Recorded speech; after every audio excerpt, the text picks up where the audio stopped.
In the previous video, we saw how Zimbabwe, the country, was born and how the cricket progressed ever since they gained independence, a golden period that came around about 1997, and then they were all set to host the 2003 World Cup. Everything looked going upwards from there. But then everything came crashing down. Everything changed in 2003, and this time for the worse. You may be asking yourself, what happened? What happened to the country that was going to challenge the big boys? Well, nothing special. Corruption happened. Politics happened. The story of every damn country happened. And from there, everything went in a downward spiral.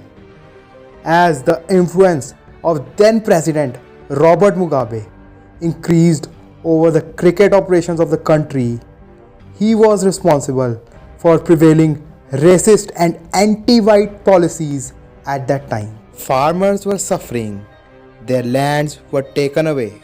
In 2003, during the World Cup, two important members of that side, Andy Flower and Henry Olongo, wore black armbands as a sign of the death of democracy in the country. It proved to be a pivotal step, as England refused to tour Zimbabwe during the World Cup, even if it meant losing out a spot in the World Cup semi-finals.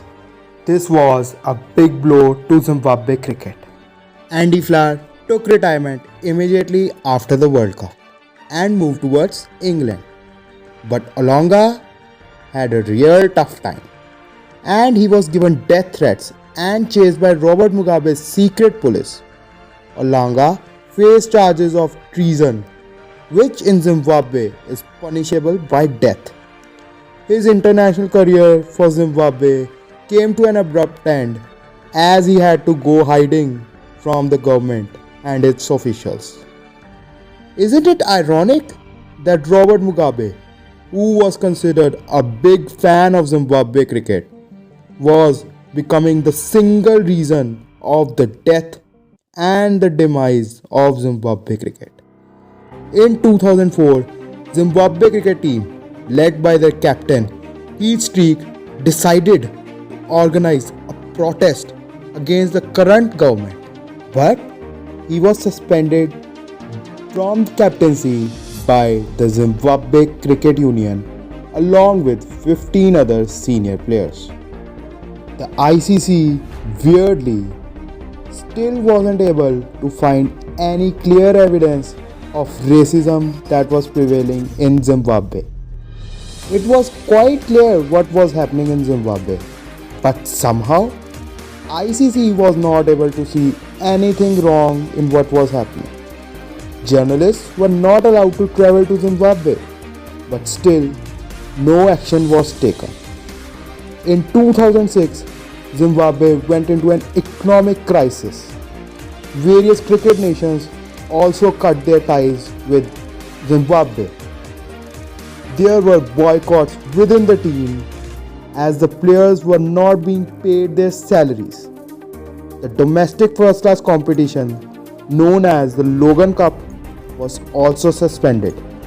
Within a space of 3 years, Zimbabwe had become from one of the rising nations in cricket to a country no one wanted to visit now. It was a dark time for Zimbabwe as a country in general and also in cricket.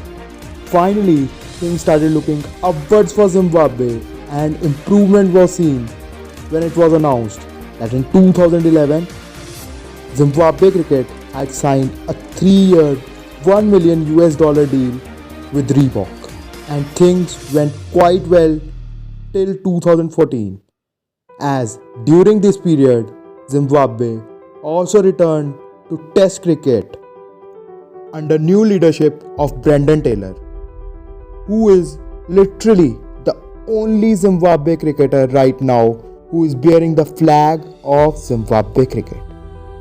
Then from 2014, again things started going downhill as Zimbabwe exited the T20 World Cup in the first round itself in 2014 and even failed to qualify for the 2019 World Cup that was supposed to be held in England and Wales, as they lost their last group game to UAE by just 3 runs in what was considered a big shocker. In 2019, tours to India and Afghanistan were also cancelled.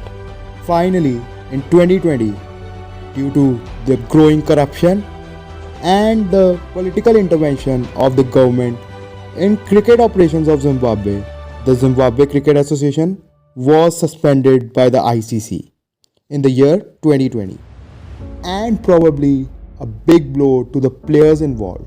Their captain at that time, Brendan Taylor, was utterly disappointed and let his disappointment known in a series of tweets where he urged the big boards to come forward and help Zimbabwe cricket, and also urged the ICC to remove the ban that was imposed on the Zimbabwe cricket. The ICC listened as the ban was lifted just 3 months later. Although the ban has been lifted, but still a lot has to be done if Zimbabwe cricket has to reach where they were all those years ago, the golden days of Zimbabwe. Although those days in the current scenario look far and gone, the only warrior standing for Zimbabwe right now is their captain, Brendan Taylor. But all we can do is really hope. Hope that this is not the end of cricket in Zimbabwe and they will rise once again to compete with the big boys in cricket. So guys, this is it for today's video. Do tell us how did you like the video and comment down in the comment section below. And stay tuned for more videos like this.